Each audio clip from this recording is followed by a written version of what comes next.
Hi, this is Peter Palmieri, and what I'd like to talk to you today is about how I conquered writer's block in 2020. Now, when people talk about writer's block, um, not sure everyone talks about the same thing. I mean, for a lot of people, writer's block comes from a sense of insecurity or lack of confidence, and so they start writing, and then they lack the confidence to carry the project through all the way to the end. For me, writer's block is always the same thing, and it's a lack of something to say, something valuable to say.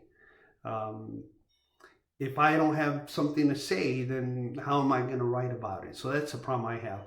And if you've ever seen the movie Eight and a Half by Fellini, I sort of fall in that trap where I wonder if, you know, it's worthwhile to produce another story, another book, another movie that doesn't have anything fresh and original to say.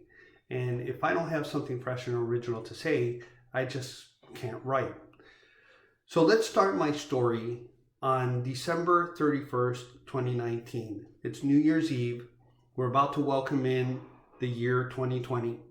And I'm actually extremely optimistic. I was feeling so good. I just had a novel come out, which was doing very well, Sing the Rage, which is a medical thriller. And my family was in good health. My kids both have had good jobs, and so I thought 2020 was going to be the best year ever. And I told everybody I knew, 2020 is going to be a great year. It's going to be the best year ever. And of course, we know what happened. But at the beginning of 2020, I was really in good shape. I started in January with I had two premises in mind that could be turned into novels.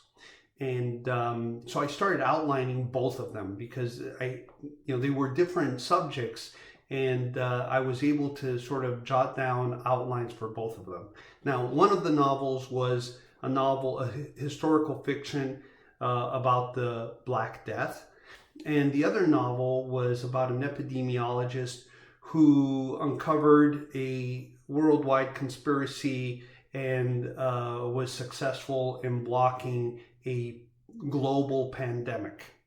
And so I actually started writing the novel about the epidemiologist, and it was an idea that I had in my head for many, many years. I don't want to go into it in too much detail, but it was really a very good idea that took into account real life events with a pretty compelling story. And so I started writing that. I was about 35,000 words in, and then COVID hit, of course. And when COVID hit, I realized that I couldn't write that novel anymore, that the story would not do in a pre or a post-COVID world. The ending would not be acceptable in a post-COVID world. And I just abandoned the project. And I didn't really, at that point, feel much like writing a novel about the Black Death, as you can imagine.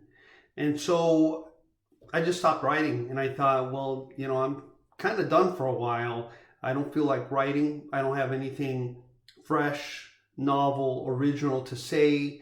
I don't really feel like writing medical thrillers right now. I don't want it, medical thrillers, you have to go in a dark place. You're thinking of conspiracies, you're killing people, and I just, really didn't have the heart to do that. So I didn't write for a while. I started reading a lot, and I thought, well, if I don't write this year, next year, whatever.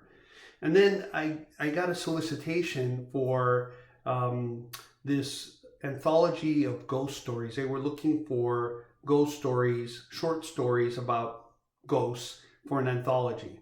And I actually had an idea for a ghost story from years back when I was working in Dallas. I was working at UT Southwestern, University of Texas Southwestern School of Medicine, which is affiliated with Parkland Hospital. And I often did night shifts, and I would sometimes walk in the basement of Parkland Hospital in the middle of the night, usually looking for food on a break and looking for food, and I'd had to cross through a maze of underground corridors. And when I would walk those corridors of Parkland, of course, my thoughts turned to John F. Kennedy and Lee Harvey Oswald, and I thought up this story involving the ghosts of John F. Kennedy and Lee Harvey Oswald. So I thought, okay, well, I have a ghost story in mind, and I wrote it, and it got accepted and was published in an anthology called Beyond the Levee and Other Ghost Stories. And the thing is that I had a lot of fun writing that story that was completely outside my genre. It was really, really sort of easy to write, and I really enjoyed it. So I thought, well, maybe what I need to do is just step outside my genre for a little while, at least in 2020, because I don't feel like writing medical thrillers in 2020. And I really didn't know how to go about doing that, except I had one character from my novel about the epidemiologist. There was one character that I really liked, and I had somehow gotten attached to. And the character was a teenage boy, a streetwise kid, who was really savvy and knew how to get around and would, steal things if he needed to, and so forth. And I really liked this sidekick character. And I thought, well, how can I write a story about him, still being a sidekick, not being the main protagonist? So I liked him, and I liked the idea of setting a novel in Italy, which is where I grew up. I grew up in Italy. And so I had those two elements, and slowly a story came to mind, and the spark really was an event that happened in my life about a year ago, which I'm not going to tell you about.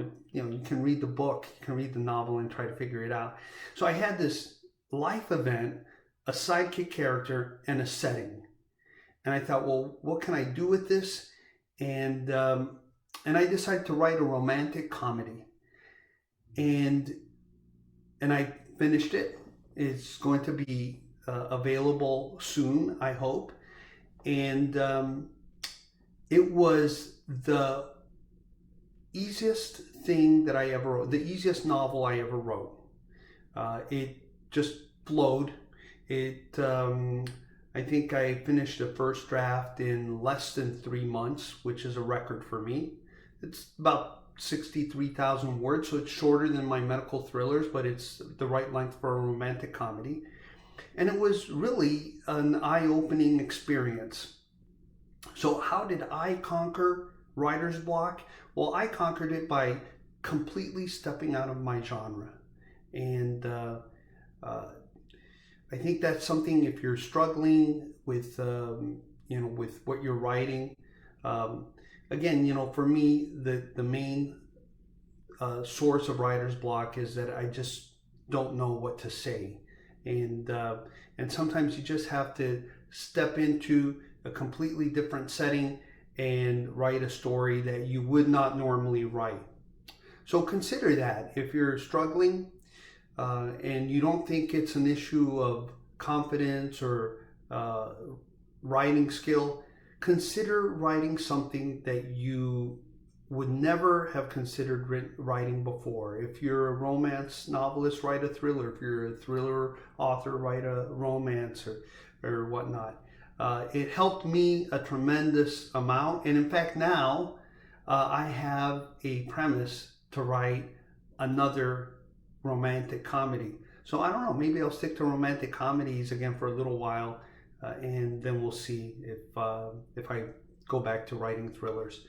Anyway, I hope that this was helpful, and I'd love to hear some comments. If you have any stories of how you beat writer's block, I'd be very interested in hearing them. So thanks for watching.